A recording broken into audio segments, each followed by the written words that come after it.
Nós temos estudado, então, verdades antigas, mas eternas. E entre elas, estudamos ontem que é necessário nascer e também crescer no Espírito Santo.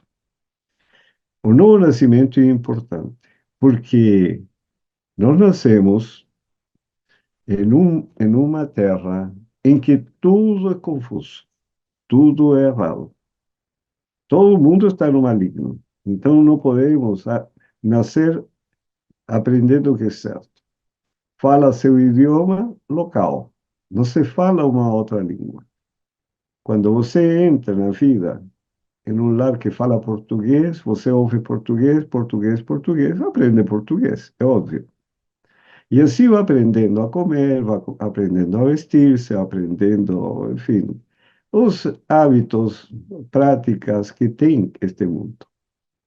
Mas isso está completamente fora da realidade do mundo eterno. Então é necessário nascer de novo. Isso implica em aprender tudo de novo. Até para comer precisamos aprender. E esse é o grande desafio, porque nós precisamos submeter-nos a esse processo de ensino e abandonar coisas que até podem ser agradáveis dentro dessa realidade do pecado. Então, nós precisamos discernir o amor de Deus. E lembrar-se muito, tem um hino que eu gosto muito, acho que é o 363 do Hinário Antigo, se chama Terra de Beulah. Beulah está em hebraico, e ele significa viver sob a proteção e paternais cuidados de Deus. Essa é uma experiência que o Senhor nos oferece para nós desfrutarmos enquanto estamos na terra. Morar na terra de Beulah. Morar sob a proteção e os paternais cuidados de Deus. Não é maravilhoso? Essa é a experiência que o Senhor nos oferece. Para isso, para nós acreditarmos que essa é uma realidade, nós precisamos conhecer o amor de Deus. E aí temos que olhar para a cruz do Calvário, que é a maior manifestação do amor de Deus. É o bem mais precioso que Deus deu aos homens aqui na terra.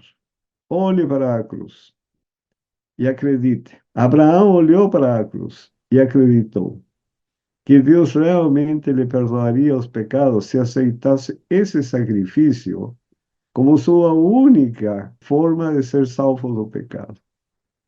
E ele aceitou a Cristo como seu Salvador. E assim, seus pecados passados foram perdoados, suspensa a punição, e agora ele acreditou nas promessas de Deus que Deus poderia livrá-lo do pecado e ser verdadeiramente justo.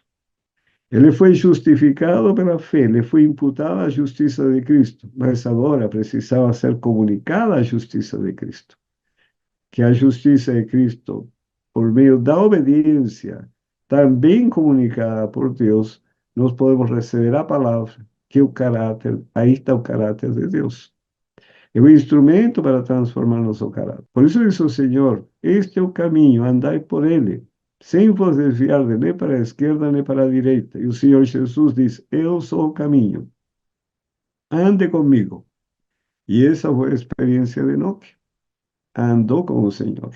A de Noé, a de Abraão. E vejam que Abraão, ele passou a ter essa experiência. Depois dos primeiros 10 anos em Canaã, se acostumou tanto aos hábitos cananeus que aceitou Agar por esposa.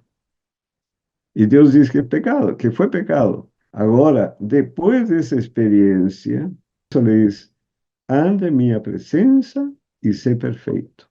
E Abraão começou a andar na presença do Senhor. Andando na presença do Senhor, se cumprem as palavras finais, quando o Senhor dá testemunho da vida de Abraão, que ele obedeceu a todos os seus mandamentos, todos os seus estatutos, fez tudo o que o Senhor pediu dele. Agora, é interessante, se você lê com cuidado a história de Abraão, que começa no capítulo 12 do livro de Gênesis, e vai até o capítulo 21, 22. No final, Em toda essa caminhada, vocês vão ver que sempre Abraão caminhava em direção ao sul, em direção do Negueb. E o Negueb é justamente o sul da Palestina, onde se manifestava a chuva serôdia. E na experiência de Isaac, ele também caminhava em direção ao sul, em direção ao Negueb. Nós precisamos caminhar em direção ao Negueb. E o que nós vamos estudar agora. 11º tema: capacitados e fortalecidos com poder pelo Espírito Santo. E esse poder é a chuva serôdia. Mas devemos nos lembrar sempre, e nós somos testemunhas acerca destas palavras, nós e também o Espírito Santo, que Deus deu àqueles que lhe obedecem. Atos 5:32. Precisamos obedecer a toda a palavra de Deus. Então, a primeira parte que nós vamos estudar, capacitados pelo Espírito Santo. E Deus sempre capacitou os homens. Por isso que nós podemos fazer tudo o que Deus pede. Paulo foi bem claro: tudo posso naquele que me fortalece. E o Senhor, ele deve ter se lembrado a palavra do Senhor Jesus, quando diz: sem mim nada podeis fazer. José, quem era José? Ele era um pastor de ovelhas, vendido ao Egito como escravo, mas em Gênesis 41, aqui dá o testemunho, nos versículos 38 a 41, o testemunho do faraó a respeito de José. E disse Faraó aos seus servos: acharíamos um varão como este, em quem haja o Espírito de Deus?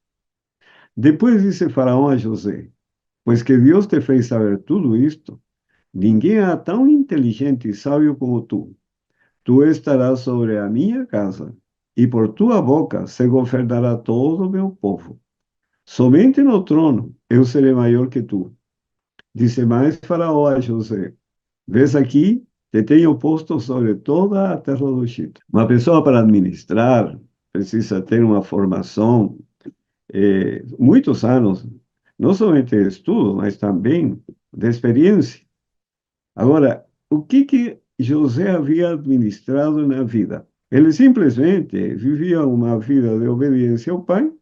Ele cuidava das ovelhas, ele buscava conhecer como estava a situação dos irmãos, voltava com notícias do pai, e assim, e ele foi colocado como administrador do Egito. Quem o capacitou para isso? O faraó diz: não tem ninguém que tenha o Espírito de Deus. Agora veja, Bezalel e Aholiabe, eles foram separados por Deus para a construção do tabernáculo. E este aqui é um exemplo extraordinário. Em Êxodo 35, versículos 30 a 31. Depois disse Moisés aos filhos de Israel: eis que o Senhor tem chamado por nome a Bezalel, filho de Uri, filho de Ur, da tribo de Judá. E o Espírito de Deus o encheu de sabedoria, entendimento e ciência em todo artifício. Continuando o texto diz: e para inventar invenções, para trabalhar em ouro, e em prata, e em cobre, e em artifício de pedras, para engastar, e em artifício de madeira, para trabalhar em toda obra esmerada. Também lhe tem disposto o coração para ensinar a outros, a ele e a Oliabe, filho de Aisamaque, da tribo de Dan. Encheu-os de sabedoria do coração para fazer toda a obra de mestre, e a mais engenhosa, e a do bordador, em pano azul e em púrpura, e em carmesim, e em linho fino, e a do tecelão, fazendo toda a obra, inventando invenções. Irmãos, quanto tempo demora um ser humano em adquirir habilidade, destreza, para trabalhar com madeira, só com madeira?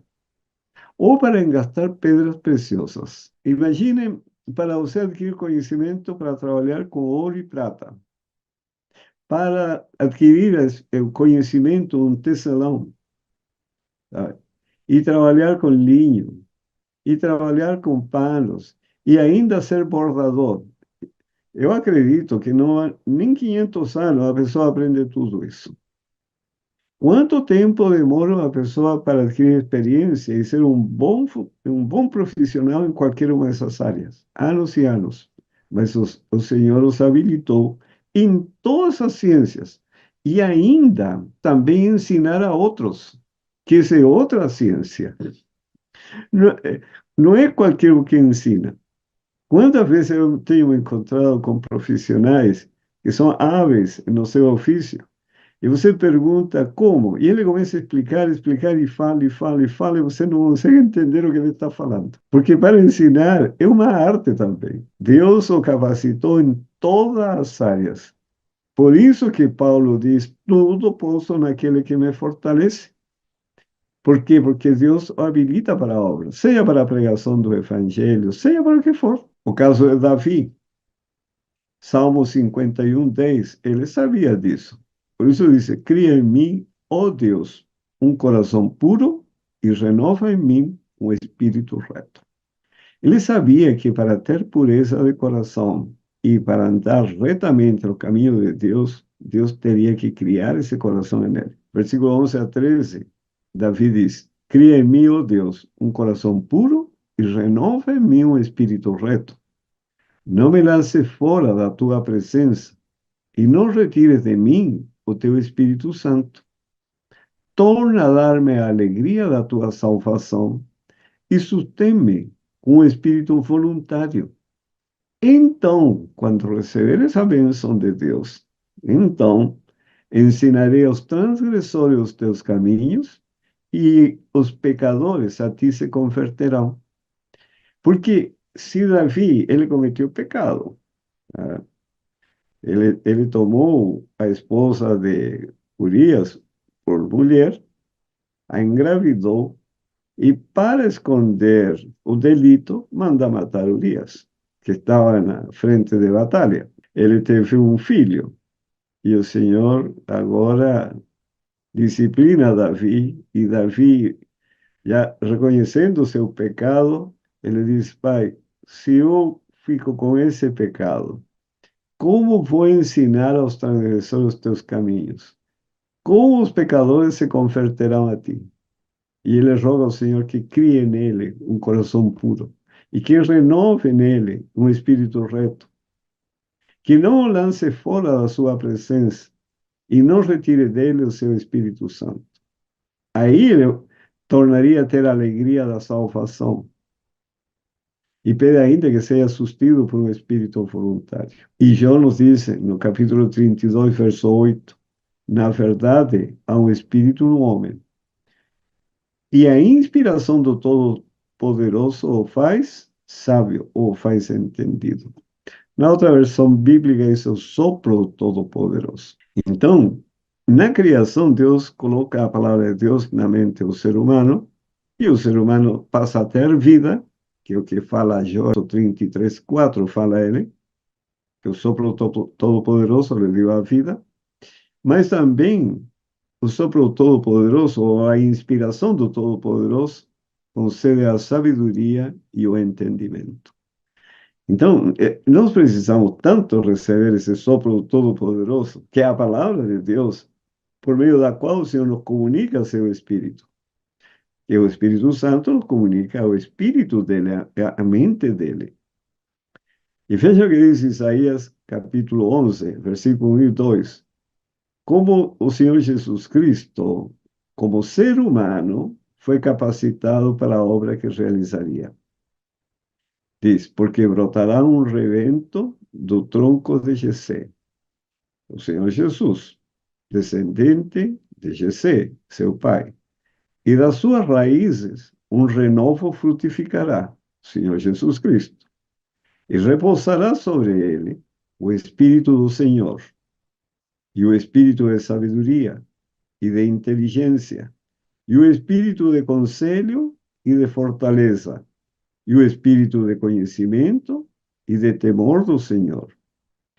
Temor, no sentido bíblico, quando diz em Apocalipse 14, diz, temei a Deus e dai-lhe glória, porque pois é chegada a hora do seu juízo. Ah, se você lê em Êxodo, capítulo 9, Aí está a sétima praga, que é sobre a chuva de pedras. E aí fala a experiência. Deus não queria matar as pessoas e nunca quer que a pessoa morra, porque o Senhor quer que a pessoa viva. Aí ele diz o seguinte, a mensagem por meio de Moisés para o faraó: manda chamar teus homens e tirar todos os teus animais e os homens que estão no campo. Porque caindo a chuva de pedra, sabe?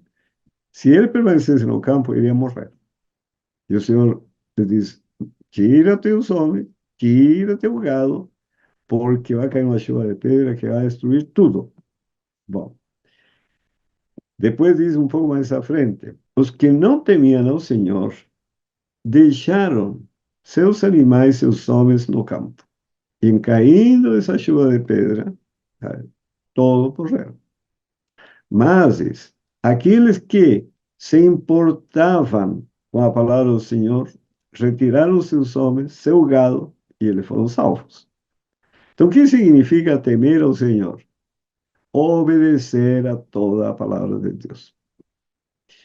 Aqueles que temiam o Senhor e retiraram seus homens, aqueles que obedeciam a palavra do Senhor, aqueles que se importavam com a palavra, retiraram seus homens e gado. Aqueles que não temiam o Senhor, simplesmente deixaram seu gado, seus homens no campo, não acreditando no que o mensageiro de Deus, o profeta de Deus, que foi Moisés, tinha dito. E morreram. Então, interessante que aqui, falando do Senhor Jesus, quando ele, como ser humano, foi habilitado pelo Espírito Santo para realizar a sua obra, porque brotará um rebento do tronco de Jessé, descendência de Jessé, e das suas raízes, quer dizer, de Jessé, um renovo frutificará, Cristo. E repousará sobre ele o Espírito do Senhor, e o Espírito de sabedoria e de inteligência, e o Espírito de conselho e de fortaleza, e o Espírito de conhecimento e de temor do Senhor, Espírito de obediência ao Senhor. Nos versículos 3 e 4 agora. E deleitar-se-á no temor do Senhor, deleitar-se-á na obediência a Deus, e não julgará segundo a vista de seus olhos, nem repreenderá segundo o ouvir dos seus ouvidos, mas julgará com justiça aos pobres, e repreenderá com equidade os mansos da terra, e ferirá a terra com a vara de sua boca, a palavra de Deus. E com o sopro dos seus lábios, a palavra de Deus matará o ímpio. Porque a palavra de Deus é vida para aqueles que a recebem e obedecem, e é morte para aqueles que não a recebem e não obedecem a palavra. Isaías 28, versículos 5 a 6, falando do Senhor Jesus. Naquele dia, o Senhor dos exércitos será por coroa gloriosa, por grinalda formosa para o restante de seu povo, os remanescentes. E será espírito de juízo para o que se assenta a julgar, e por fortaleza para os que fazem recuar a peleja até a porta. Verso 9. A quem, pois, se ensinaria a ciência?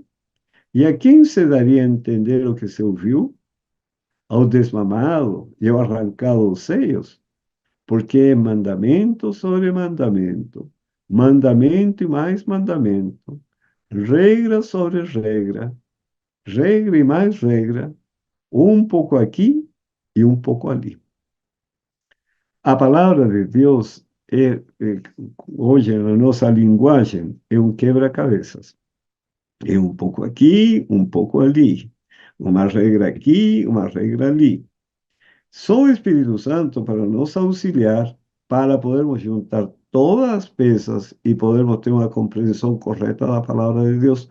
Por isso que é tão fácil confundir-se e chegar a conclusões erradas na Bíblia. E aí você vê que tem centenas de igrejas que pensam de maneiras diferentes. E não somente igrejas, seres humanos em geral, um acredita que você morre e acabou.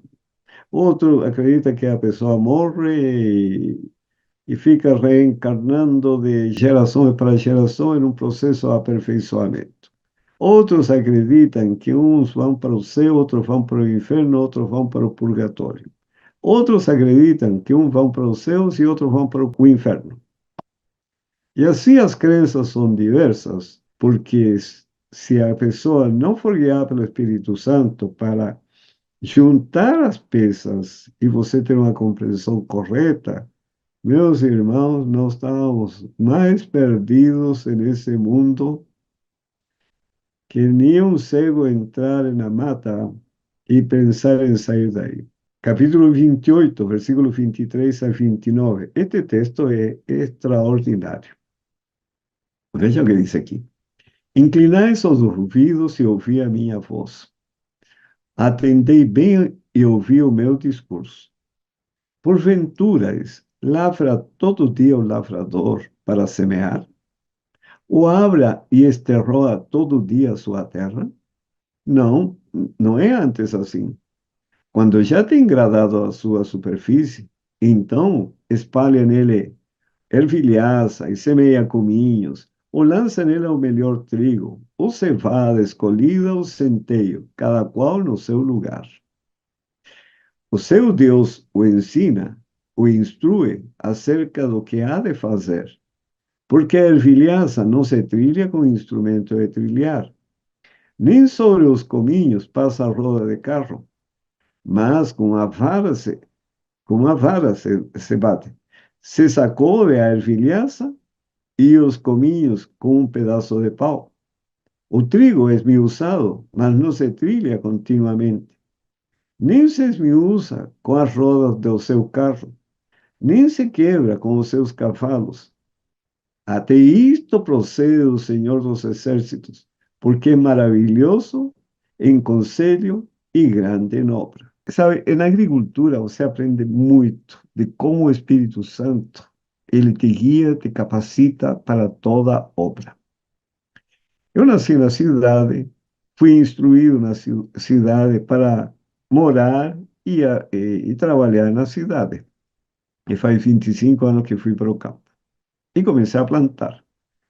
Aí tive que aprender tudo de novo, porque mandioca você planta a vara, batata doce você planta a rama, inhame você planta a cabeça das batatas, porque ele é uma batata grande e aí tem outras batatinhas que estão unidas a essa grande, que são as que você come. A grande você planta depois.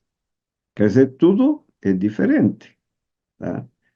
Agora, se você pensa na como beneficiar os grãos, como tirar a linhaça é uma bolinha, sabe, pequenina. E tem a sementinha, tem umas 10 sementinhas cada bolinha, tá?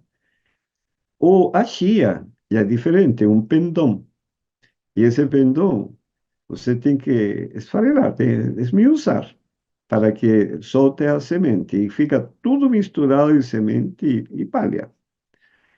A linhaça, você não tem que esmiuçar, você tem que bater com um sarrafo. Quebrar as bolinhas é bem fácil, sabe? É simples. Mas depois tem que separar a semente da palha. Enquanto que o trigo você bate com um sarrafo para soltar os grãos da espiga. O arroz já não é assim.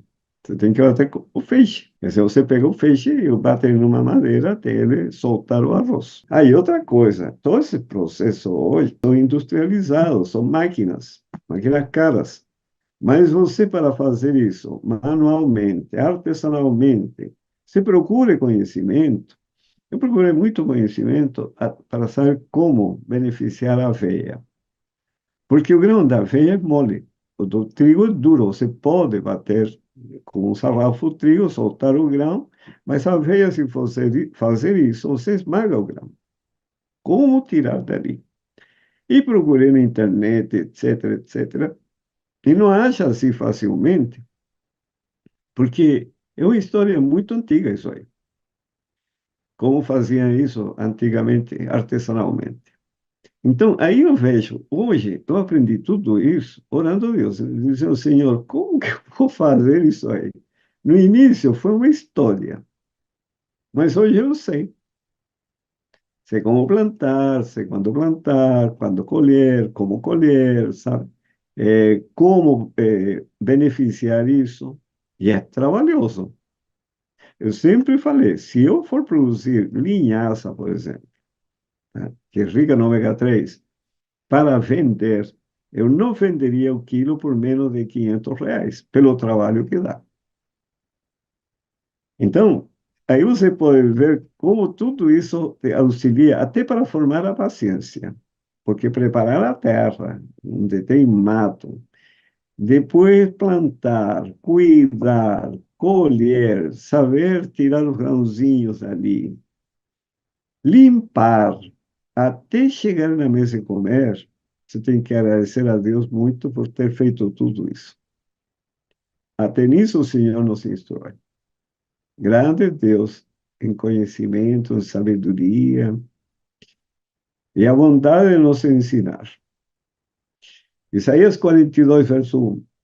Eis aqui o meu servo, a quem sustenho, o meu eleito, em quem se compraz a minha alma, o Senhor Jesus. Pus o meu espírito sobre ele. Juízo produzirá entre os gentios. Para produzir juízo, tem que receber o espírito do Senhor. Verso 6.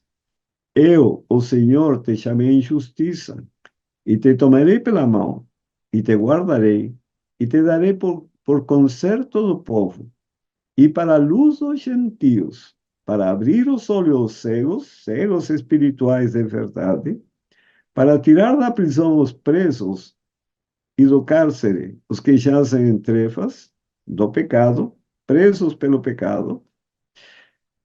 E em Isaías 50, versículo 4 ou 5, diz: O Senhor Jeová me deu uma língua erudita, está falando o Senhor Jesus Cristo, para que eu saiba dizer a seu tempo uma boa palavra ao que está cansado.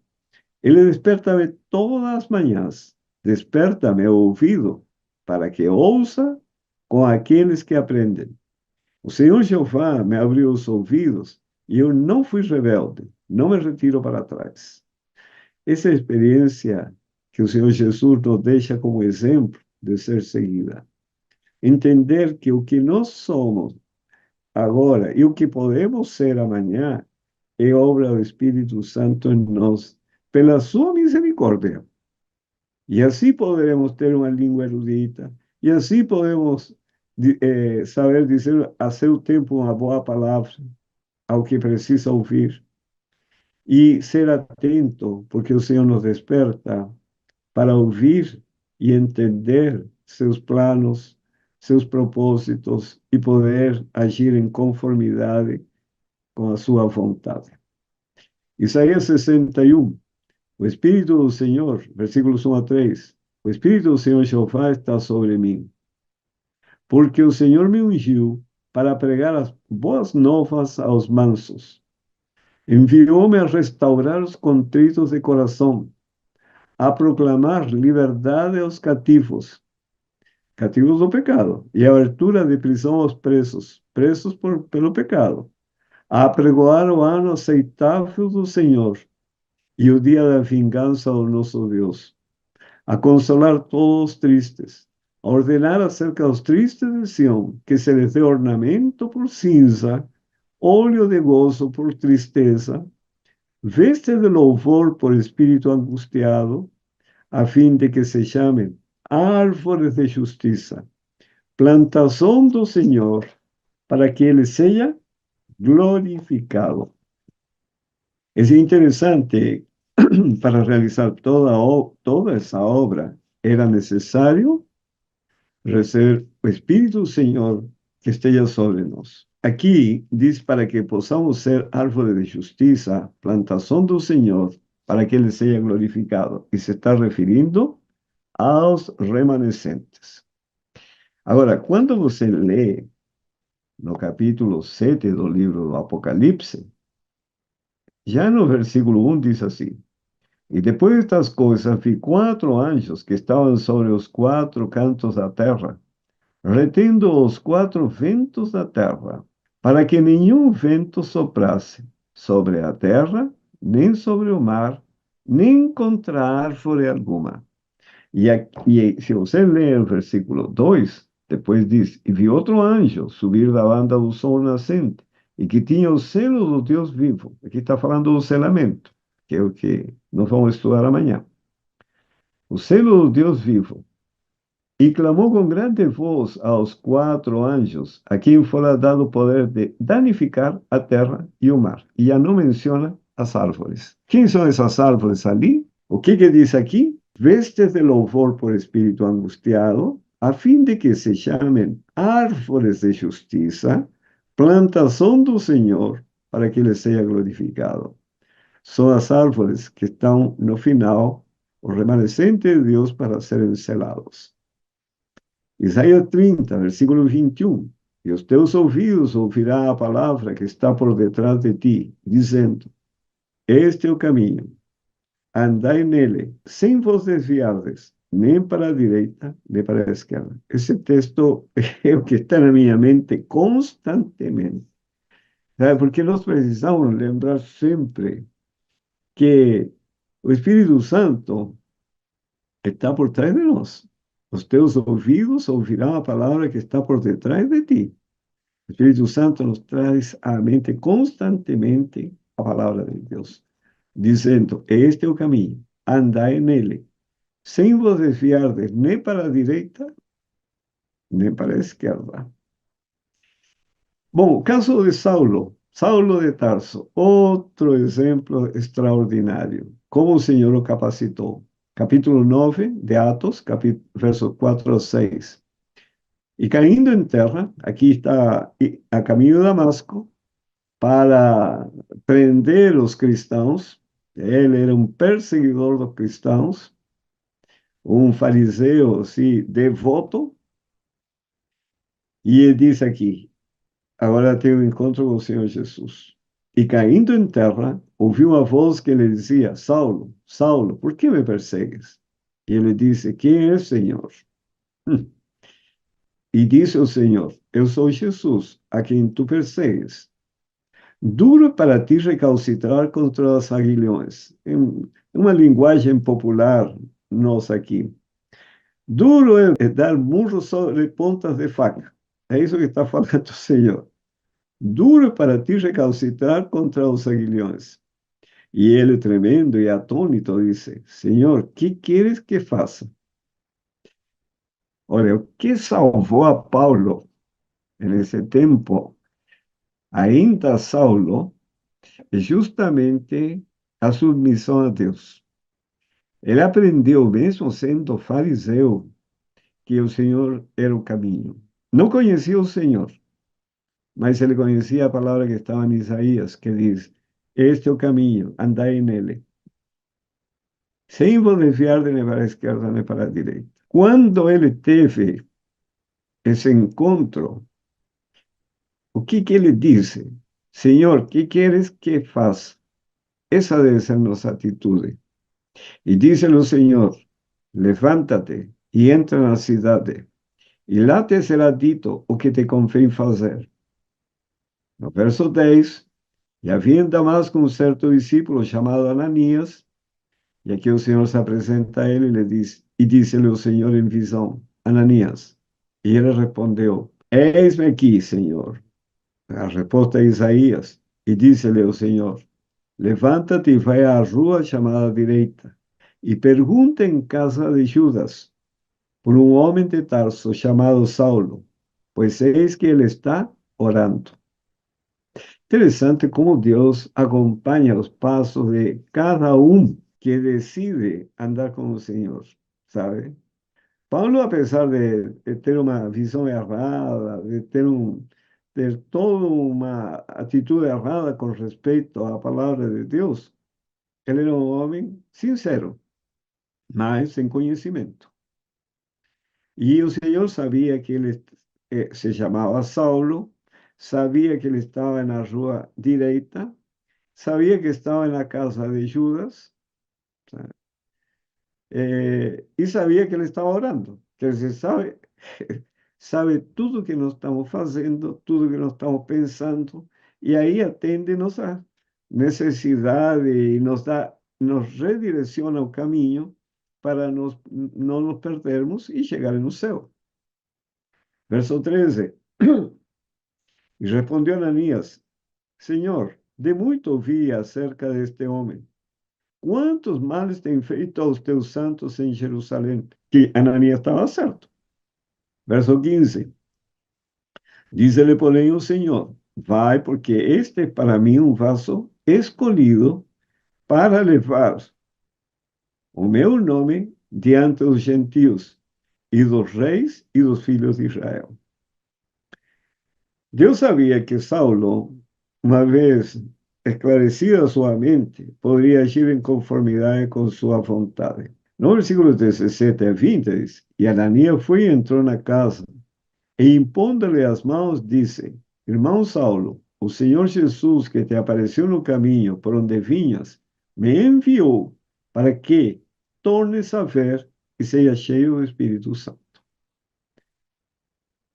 Recebe a capacitação de Deus, aqui vem o esclarecimento, a compreensão da palavra, enfim, vem tudo para ele ser transformado de um perseguidor a um pregador. E logo le caíram dos olhos como que umas escamas e recuperou a vista. E levantando-se foi batizado. E tendo comido ficou confortado. E esteve Saulo alguns dias com os discípulos que estavam em Damasco. E observe a transformação desse homem. Essa é a capacitação do Espírito Santo. E logo, nas sinagogas, pregava a Jesus que este era o Filho de Deus. Irmãos, esse é um milagre dos milagres, sabe? E isso não é diferente conosco. Porque quem era você? Quem era eu antes de conhecer o Evangelho? É algo extraordinário. Você pensa em casos assim, os gadarenos, por exemplo. Que eram os gadarenos? E eles anunciaram a Cristo como Salvador depois de terem sido curados. Então, essa capacitação vem pelo Espírito Santo. Então, todos nós podemos ser instrumentos poderosos nas mãos de Deus. 1 Coríntios, capítulo 2, versículo 9 e 10. Mas como está escrito, as coisas que o olho não viu e o ouvido não ouviu e não subiram ao coração do homem, são as que Deus preparou para os que o amam. Mas Deus não las revelou pelo seu Espírito, porque o Espírito penetra todas as coisas, ainda as profundezas de Deus. Se nós dermos oportunidade de Deus, Deus se vai manifestar poderosamente. 1 Coríntios 2, versículo 11 a 13. Porque qual dos homens sabe as coisas do homem, senão o Espírito do homem, que nele está? Assim também, ninguém sabe as coisas de Deus, senão o Espírito de Deus. Mas nós não recebemos o Espírito do mundo, mas o Espírito que provém de Deus. A experiência de Paulo. Para que pudéssemos conhecer o que nos é dado gratuitamente por Deus. Para poder ter esse conhecimento, preciso receber o Espírito de Deus. As quais também falamos, não com palavras de sabedoria humana, mas com as que o Espírito Santo ensina, comparando as coisas espirituais com as espirituais. Texto com texto, um pouco aqui, um pouco ali. E assim você vai adquirindo conhecimento. E quem guia nesse estudo? O Espírito Santo. Verso 16. Porque quem conheceu a mente do Senhor para que possa instruí-lo? Mas nós temos a mente de Cristo. Essa é a experiência que Deus deseja que todos nós tenhamos. Que nós tenhamos a mente de Cristo. Para isso temos que receber o Espírito Santo e ser por ele capacitados. E aí nos dá concede os dons espirituais, conforme 1 Coríntios, capítulo 1, versículo 4 e 5. Sempre dou graças ao meu Deus por vós, pela graça de Deus que vos foi dada em Jesus Cristo. A graça é o caráter de Cristo. A lei é uma transcrição do caráter. E quando Deus escreve sua lei em nosso coração, ele escreve seu caráter em nosso coração. Por isso diz, sempre dou graça ao meu Deus por vós, pela graça de Deus que vos foi dada em Jesus Cristo. Isso vem por meio de Cristo. Porque em tudo fostes enriquecidos nele, em toda a palavra e em todo o conhecimento. E no versículo 7 a 8 diz, de maneira que nenhum dom vos falta, esperando a manifestação de nosso Senhor Jesus Cristo. Ele distribuiu todos os dons. A questão é eu recebê-lo. E como recebo? Pela obediência à palavra de Deus, o qual vos confirmará também até o fim, para serdes irrepreensíveis no dia de nosso Senhor Jesus Cristo. E como você, pai de família, dá tudo o que é necessário para seus filhos estudarem todos os anos na faculdade e se formarem em qualquer uma das profissões que existem. Mas se o filho negligencia o estudo, é preguiçoso, negligente, desobediente, não aproveita nenhum dos benefícios concedidos gratuitamente para ele estudar e se formar. E assim vocês podem ver, nós podemos perder tudo justamente por não querer assumir compromisso, por ter um espírito libertino, por querer fazer a nossa vontade e assim deixamos receber as bênçãos de Deus. Agora, 1 Coríntios capítulo 12, versículo 1 diz, acerca dos dons espirituais, não quero, irmãos, que sejais ignorantes. Verso 4, ora, há diversidade de dons, mas o Espírito é o mesmo. E há diversidade de ministérios, mas o Senhor é o mesmo. E há diversidade de operações, mas é o mesmo Senhor que opera tudo em todos. Mas a manifestação do Espírito é dada a cada um para o que for útil. Então, o Espírito Santo é dado para utilidade, que para isso tem que receber a palavra de Deus em todos os aspectos. E entender que está pedindo o Espírito Santo para utilidade. Ele tem que ser útil na obra de Deus. Porque a um, pelo Espírito, é dada a palavra da sabedoria, e ao outro, pelo mesmo Espírito, a palavra da ciência, e ao outro, pelo mesmo Espírito, a fé, e ao outro, pelo mesmo Espírito, os dons de curar, e ao outro, a operação de maravilhas, e ao outro, a profecia, e ao outro, o dom de discernir os espíritos, e ao outro, a variedade de línguas, e ao outro, a interpretação das línguas. Mas o Senhor, na sua grandeza e misericórdia, concede vários dons a uma pessoa. Então, você vai ver pessoas que eles têm variedade de línguas, mas eles conseguem discernir bem os espíritos, os pensamentos das pessoas, são homens de fé. E assim, nem sempre a pessoa recebe um dom espiritual, mas recebe vários. Por isso que a igreja de Deus pode ser poderosa, se obedecer à palavra de Deus. Versículo 11 a 14. Mas um só e o mesmo Espírito opera todas essas coisas, repartindo particularmente a cada um como quer. Porque assim como o corpo é um e tem muitos membros, e todos os membros, sendo muitos, são um só corpo, assim é Cristo também. Pois todos nós fomos batizados em um Espírito, formando um corpo, quer judeus, quer gregos, quer servos, quer livres, porque também o corpo não é um só membro, mas muitos. Verso 27. Ora, vós sois o corpo de Cristo, e seus membros em particular. E a um pôs Deus na igreja, primeiramente apóstolos, em segundo lugar profetas, em terceiro doutores, depois milagres, depois dons de curar, socorros, governos, variedade de línguas. Porventura são todos apóstolos? São todos profetas? São todos doutores? São todos operadores de milagres? Têm todos o dom de curar? Falam todos diversas línguas? Interpretam todos?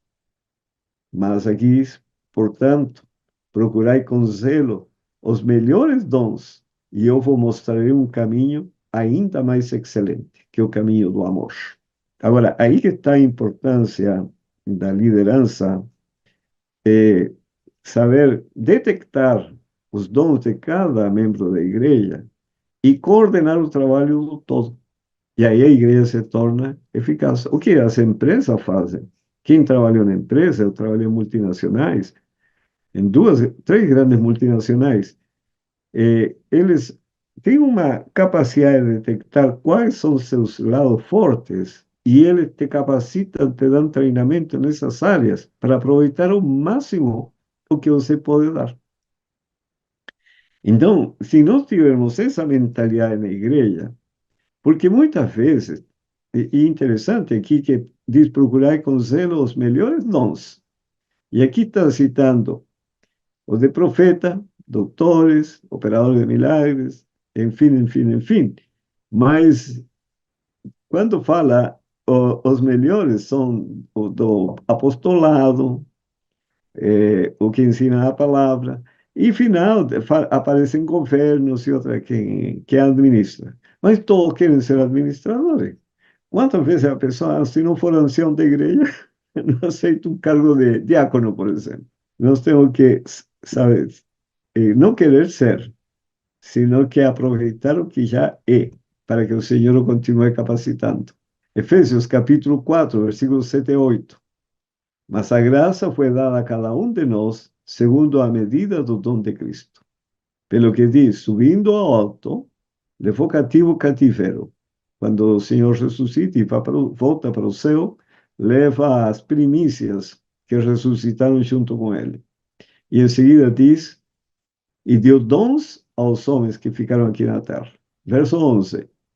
E ele mesmo deu uns para apóstolos, e outros para profetas, e outros para evangelistas, e outros para pastores e doutores, querendo o aperfeiçoamento dos santos para a obra do ministério, para a edificação do corpo de Cristo, até que todos cheguemos à unidade da fé e ao conhecimento do Filho de Deus, a varão perfeito, à medida da estatura completa de Cristo, para que não sejamos mais meninos inconstantes, levados em roda por todo o vento de doutrina, pelo engano dos homens que com astúcia enganam fraudulosamente.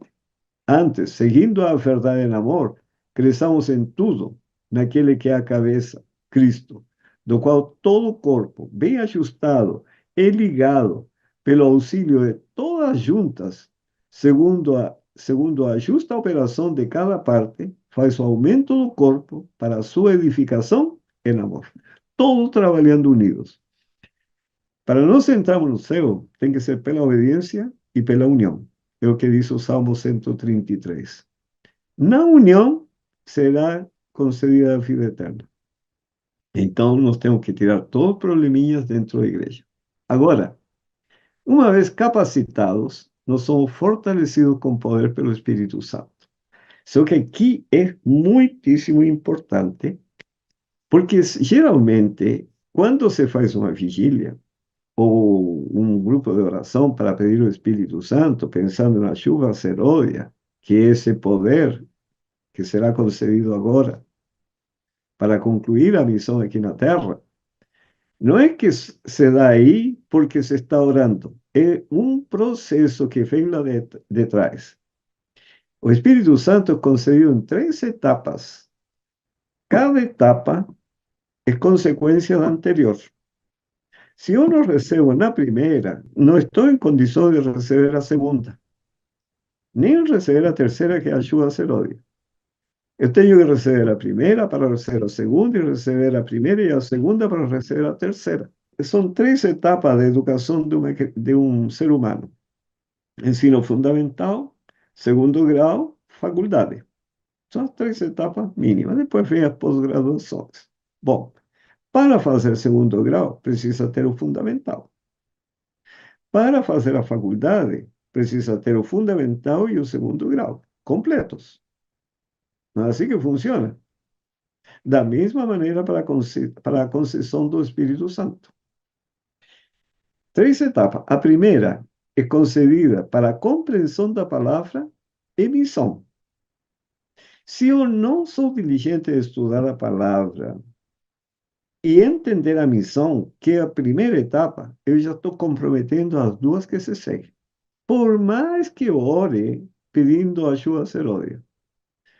Veja que diz Lucas, capítulo 24, versículos 33 a 34. Aqui nos fala da experiência daqueles discípulos a caminho de Emaús, depois da morte do Senhor Jesus. E na mesma hora, levantando-se, tornaram para Jerusalém e acharam congregados. Aqui, bom, aqui eu resumi a história, mas eles vão a caminho de Emaús e vão tristes porque o Senhor tinha sido crucificado, a esperança da redenção de Israel, quer dizer, a restauração de Israel, libertando-os dos romanos, que ele pensava. Aí aparece o Senhor Jesus e, e conversa com ele, mas ele não percebe que é o Senhor Jesus porque nem imaginava que ele iria ressuscitar. Chega num certo ponto e está uma estalagem, um lugar de descanso. Então, o Senhor Jesus faz de conta que vai continuar o caminho e eles insistem para que fique com ele, sem saber que é o Senhor Jesus. Na hora de comer, o Senhor abençoa o pão. E aí eles reconhecem que era o Senhor Jesus Cristo.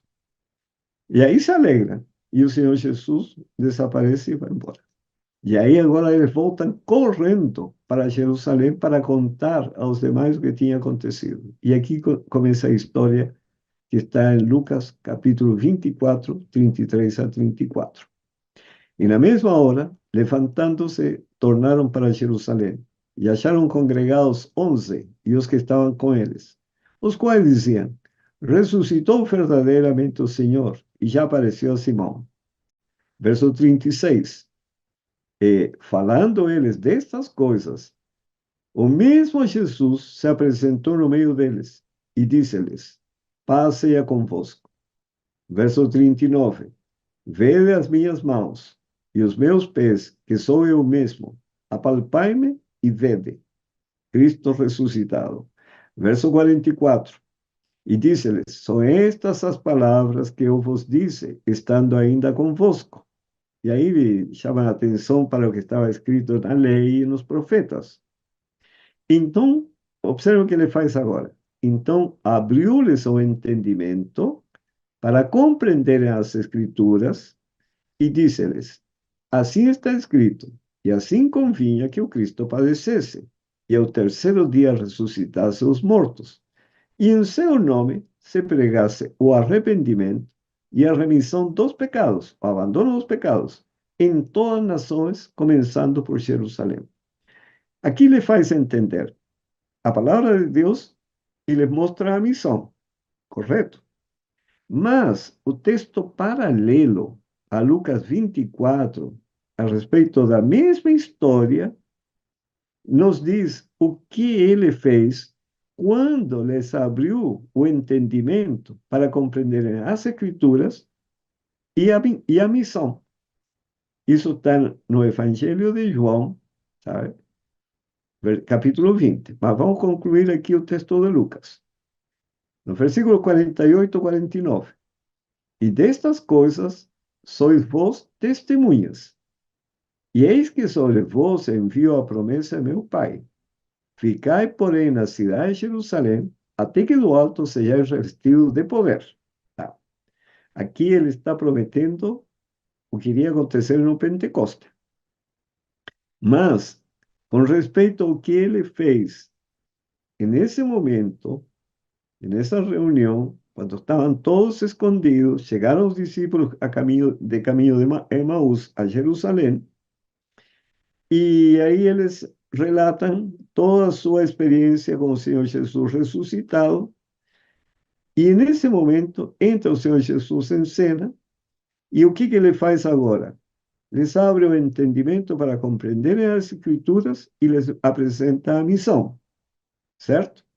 Mas em João capítulo 20, referindo-se ao mesmo cenário, à mesma experiência, no versículo 19 e 22 diz: chegada, pois, a tarde daquele dia, o primeiro da semana, chegou Jesus e pôs-se no meio e disse-lhes: paz seja convosco.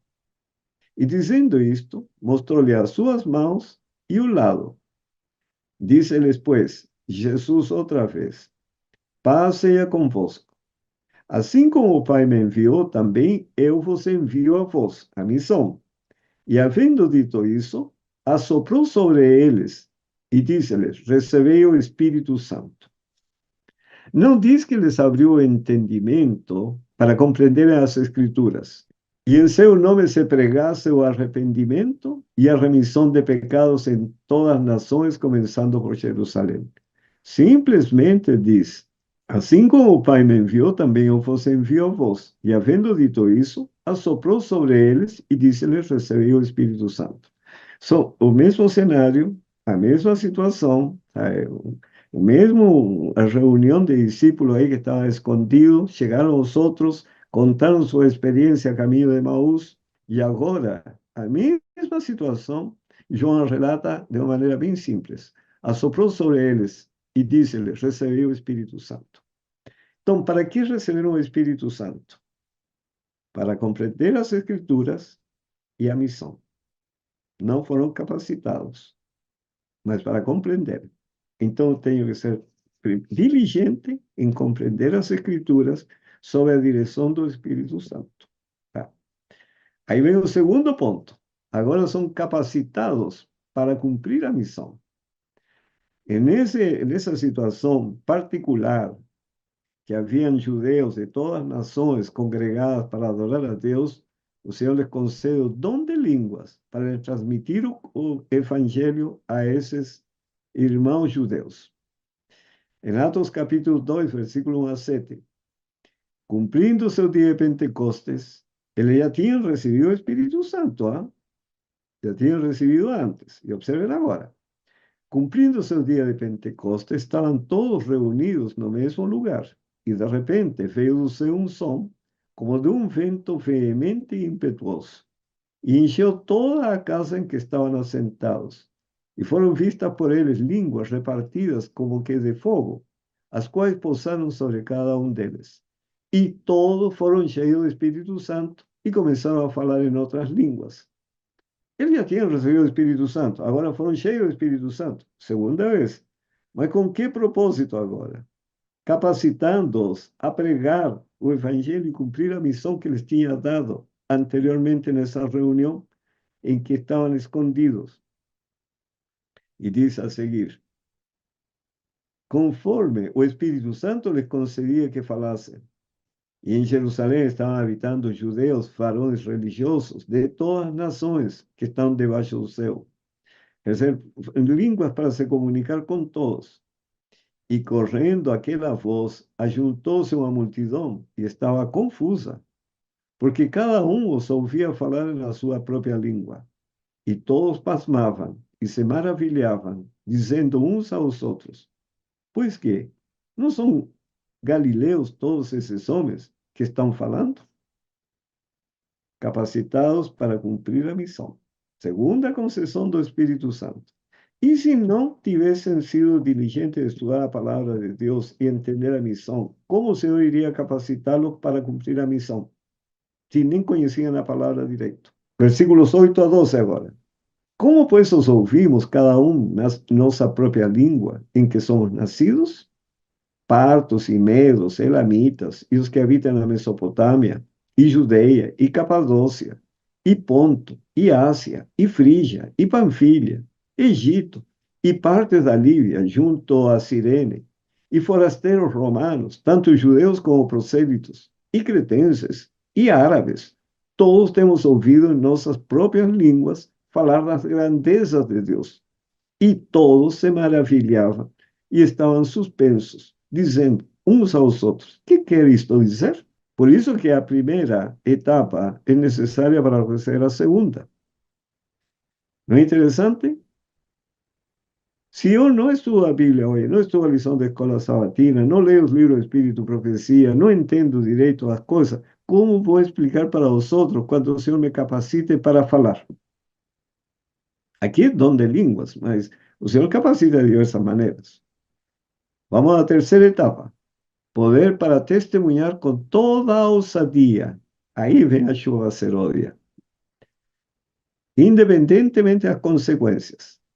Atos, capítulo 4, versículo 8, 10. Então Pedro, cheio do Espírito Santo, lhes disse: eles foram presos. Tá? Foram presos.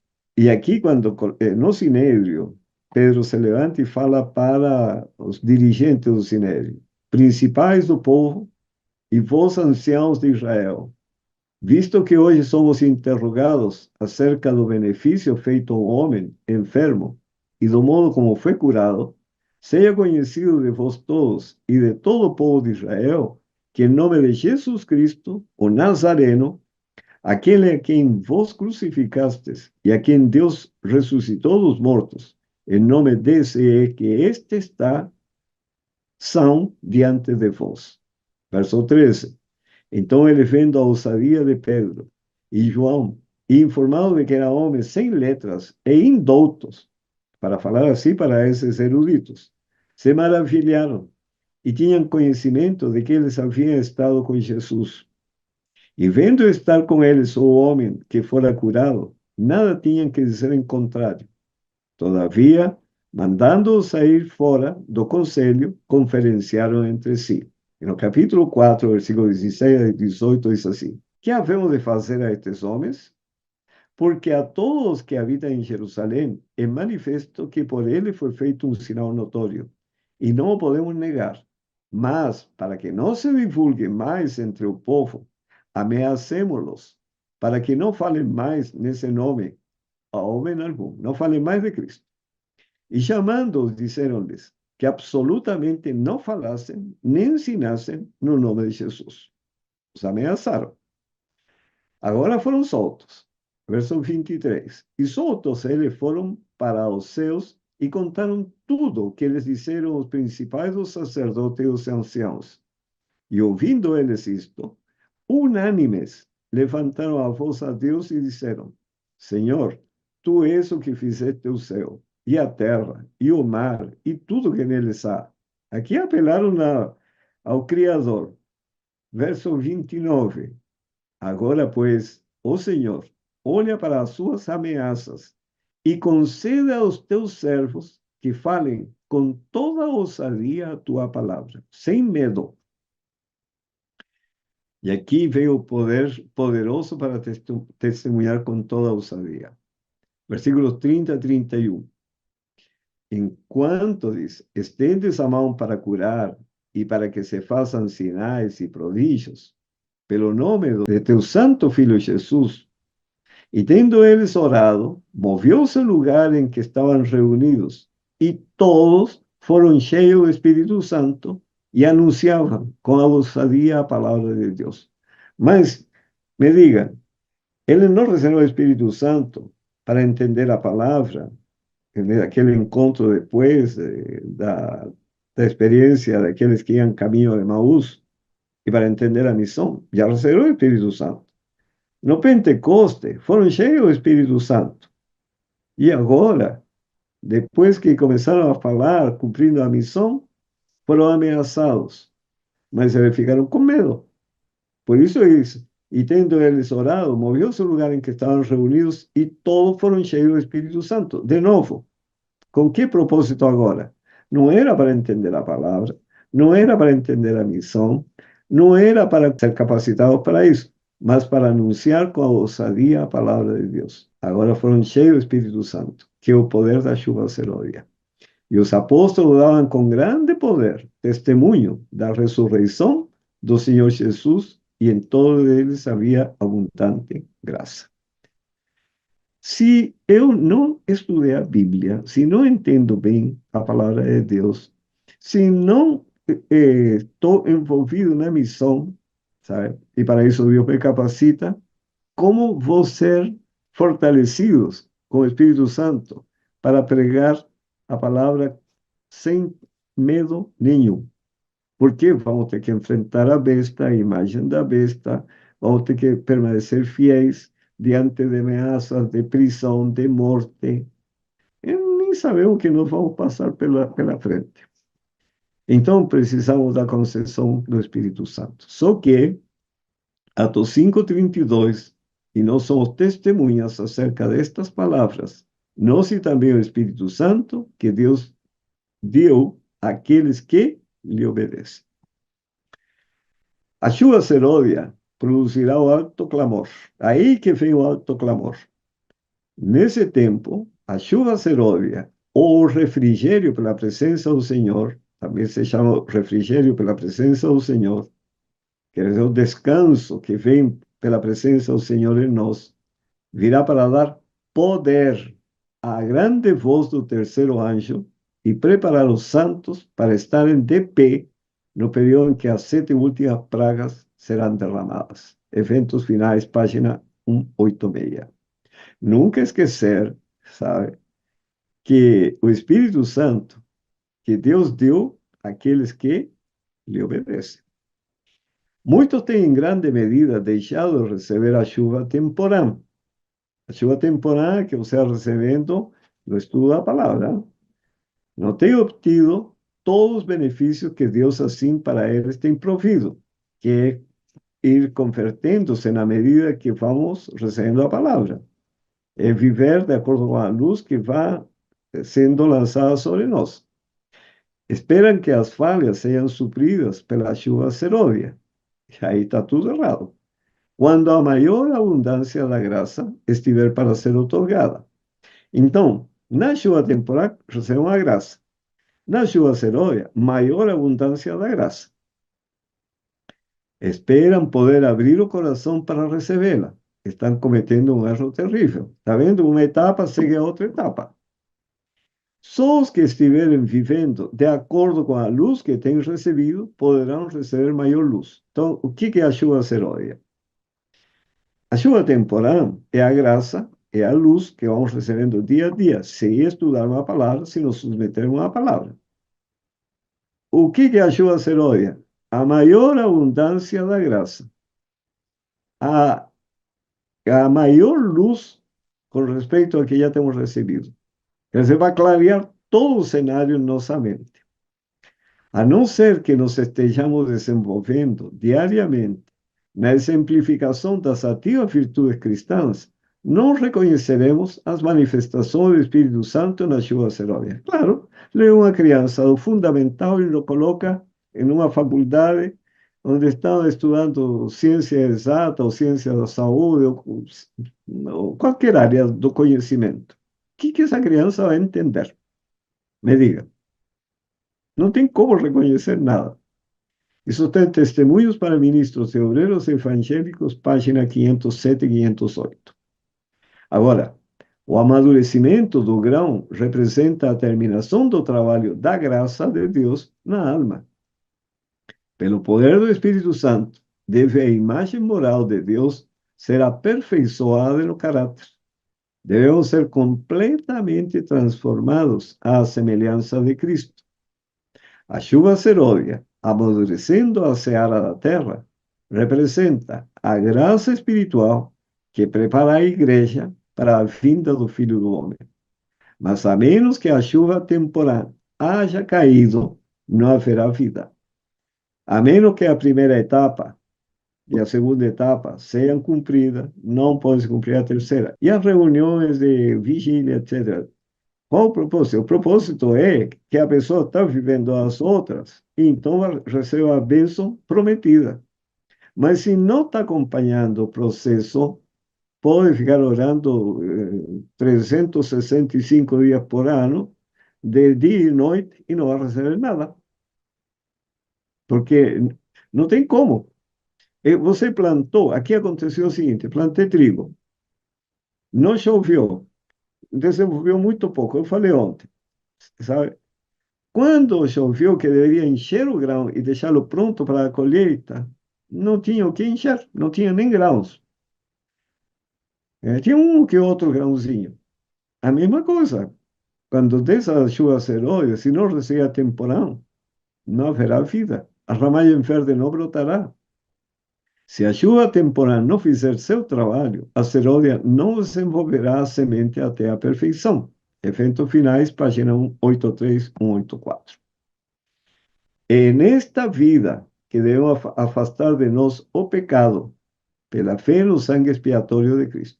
E isso é diariamente a medida que recebemos a luz. Nosso precioso Salvador nos convida a unir-nos a Ele, a ligar nossa fraqueza à sua força, nossa ignorância à sua sabedoria, aos seus méritos, à nossa indignidade. A providência de Deus é a escola na qual devemos aprender a mansidão e humildade de Jesus. Grande Conflito, página 623. Quando se fala que devemos afastar o pecado, não é somente atos e palavras, ¿ah?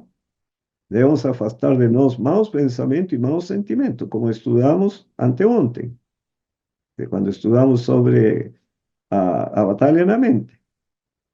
Tanto o pensamento tem que estar submisso à vontade de Deus e à graça, poder da graça, e assim os sentimentos, que são fruto dos pensamentos, estarão de acordo com, e a razão tem que agir sobre eles e dominar, a razão santificada. E aqui vem os pontos que já falamos alguma vez. O assunto da reforma de saúde tem sido apresentado nas igrejas. A luz, porém, não tem sido recebida de coração. Lembre-se que a luz é a chuva temporal. E a maior abundância da luz, a chuva serôdia. As condescendências egoístas, destruidoras da saúde, de homens e mulheres, têm anulado a influência e a mensagem que deve preparar um povo para o grande dia de Deus. Se as igrejas esperam ter poder, quer dizer, receber a chuva serôdia, terão de pôr em prática a verdade que Deus les deu. Conselho sobre o regime alimentar, página 455. Entendem por que digo eu que, mesmo que fiquem orando, orando, orando, se não cumprem as etapas apontadas pelo Senhor, você não tem como receber a chuva serôdia. Conselho sobre o regime alimentar, página 55. Deus não pode deixar que seu Espírito Santo repouse sobre os que, embora sabendo o que devem comer para ter saúde, persistem numa conduta que enfraquecerá o corpo e a mente. Perceberam? E veja agora, ele não permite, sabe? Não permite que seu espírito repouse naqueles que que não têm uma conduta que fortaleça o corpo e a mente. E Eventos Finais, página 193, diz: a chuva serôdia virá, e a bênção de Deus encherá toda a alma que estiver purificada de toda contaminação. É nossa obra hoje entregar nossa alma a Cristo, para estarmos preparados para o tempo de refrigério pela presença do Senhor, a chuva serôdia. Preparados para o batismo do Espírito Santo. Eventos Finais, página 193. Testemunhos para ministros e obreiros evangélicos, página 508. Se não progredirmos, se não nos colocarmos na atitude em que tanto possamos receber a chuva temporal como a serôdia, perderemos nossa alma e a responsabilidade jazerá à nossa porta. Quer dizer, se nós perdemos essas bênçãos, a culpa é completamente nossa por ser negligentes e displicentes até com respeito à palavra de Deus. E observem como se recebe a chuva temporal. Eventos Finais, páginas 187 e 188. As convocações da igreja, como as reuniões campais, as assembleias da igreja local e todas as ocasiões em que há trabalho pessoal em favor das almas, percebem? Está associado à missão. São oportunidades determinadas por Deus para dar tanto a chuva temporal como a serôdia. Tenho que participar da missão, mesmo sendo preguiçoso, mesmo sendo egoísta. Eu tenho que orar a Deus e dizer: Senhor, me ajude a vencer meu egoísmo, condescendência própria, minha preguiça e sair a buscar as pessoas. Porque as pessoas não estão assim, que bom que você veio para trazer o evangelho. Não, as pessoas andam preocupadas com outra coisa. Para você poder ter contato, tem que sair atrás dela, até achar um que queira. Eventos Finais, página 193. O grande derramamento do Espírito de Deus, o qual ilumina a terra com sua glória, não há de ter lugar enquanto não tivermos um povo esclarecido que conheça por experiência o que seja ser cooperador de Deus. Então tem que estar no serviço. Para receber a chuva serôdia, tem que praticar a reforma de saúde e entrar no serviço. Quando tivermos uma consagração completa de todo o coração ao serviço de Cristo, Deus reconhecerá esse fato mediante um derramamento sem medida de seu Espírito. Mas isso não acontecerá enquanto a maior parte dos membros da igreja não forem cooperadores de Deus. Se não entrarmos no serviço, não tem como receber a chuva seródia. Por mais que estude a Bíblia, eventos finais, página 195. Foi-me mostrado que se o povo de Deus não fizer esforços de sua parte, mas esperar apenas que sobre eles venha o refrigério, a chuva seródia, para deles remover os defeitos e corrigir os erros, se nisso confiarem para serem purificados da imundícia da carne e do espírito, e preparados para tomar parte no alto clamor do terceiro anjo, será achado sem falta. É porque não tem preparo. Na página 195, eventos finais, temos esperança de ver toda a igreja reavivada, tal tempo nunca há de vir. Há na igreja pessoas não convertidas e que não se unirão em fervorosa e prevalecente oração. Precisamos entrar na obra individualmente. Precisamos orar mais e falar menos. Então tem que entrar no serviço. Não tem como fugir. Eventos finais, páginas 183 e 184. O amadurecimento do grão representa a terminação do trabalho da graça de Deus na alma. Pelo poder do Espírito Santo, deve a imagem moral de Deus ser aperfeiçoada no caráter. Devemos ser completamente transformados à semelhança de Cristo. A chuva seródia, amadurecendo a seara da terra, representa a graça espiritual que prepara a igreja para a vinda do Filho do Homem. Mas, a menos que a chuva temporal haja caído, não haverá vida. A ramagem verde não brotará. Se a chuva temporal não fizer seu trabalho, a seródia não desenvolverá a semente até a perfeição. Eventos finais, página 183, 184. A primeira etapa, se não se cumpre, não se cumpre a segunda. Se não se cumpre a primeira e a segunda, não se cumpre a terceira. E aí que eu perco a vida eterna. A chuva temporal produz conversão. Por isso que é importante, eu vou lendo e vou me convertendo diariamente. Porque é luz sobre luz. Você se converteu à primeira luz, isso não está pronto a entrar no céu. O Senhor vai lançar mais luz, aí você se converte a essa maior luz. E assim vai avançando, avançando, avançando, de glória em glória. Agora, a chuva seródia desenvolve um caráter semelhante ao de Cristo. As bênçãos recebidas sobre a chuva temporal são necessárias até o fim, porque a luz é crescente e pela eternidade. Ao irmos ao Senhor em busca do Espírito Santo, este operará em nós mansidão e humildade, bem como consciente confiança de que Deus nos concederá a aperfeiçoadora chuva seródia. Eventos finais, página 187. Se eu vou cumprindo as etapas, Deus vai cumprir a promessa que ele fez. Não tenho nem que me preocupar com isso.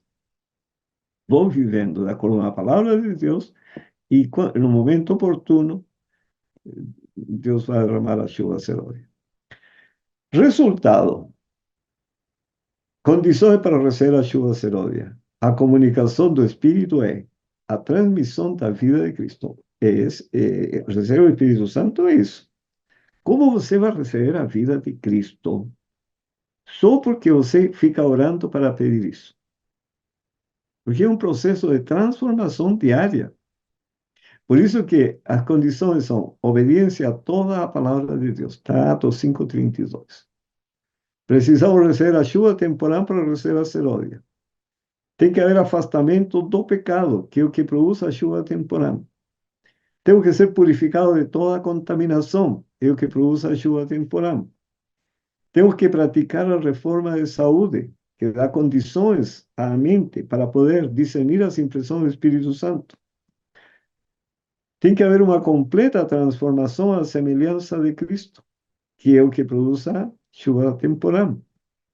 E tem que haver uma consagração completa ao serviço de Cristo, que é a nossa decisão ao receber a palavra de Deus. Eu acho que, claro, a palavra de Deus não é confusa, não precisamos nos confundir, nem ser iludidos, nem errar no caminho. Tanto é que o profeta Isaías diz que nem os loucos errarão o caminho. Eu não sou um louco. Que o Senhor tenha misericórdia de todos nós, que nós possamos agir em conformidade com a palavra de Deus, buscar o conhecimento da palavra de Deus e nos submeter a ela. E as duas pedras de tropeço que se atravessam no caminho da nossa salvação, reforma e saúde e o serviço cristão. Pensem nisso. Eu posso ser um adventista fiel em devolução de dízimo, estudar a palavra, estudar a lição de coração sabatina, estar presente em todas as reuniões, mas se minha vida é apenas rotina religiosa, sem participar do serviço, e ninguém pode falar que não tenho dom, porque já estudamos hoje que Deus nos capacita de, nas diversas áreas, para que todos trabalhando unidos, a igreja seja um poder para iluminar o mundo com a glória do Senhor Jesus. O Senhor abençoe a todos, os guarde, e amanhã nós vamos estudar sobre o selamento.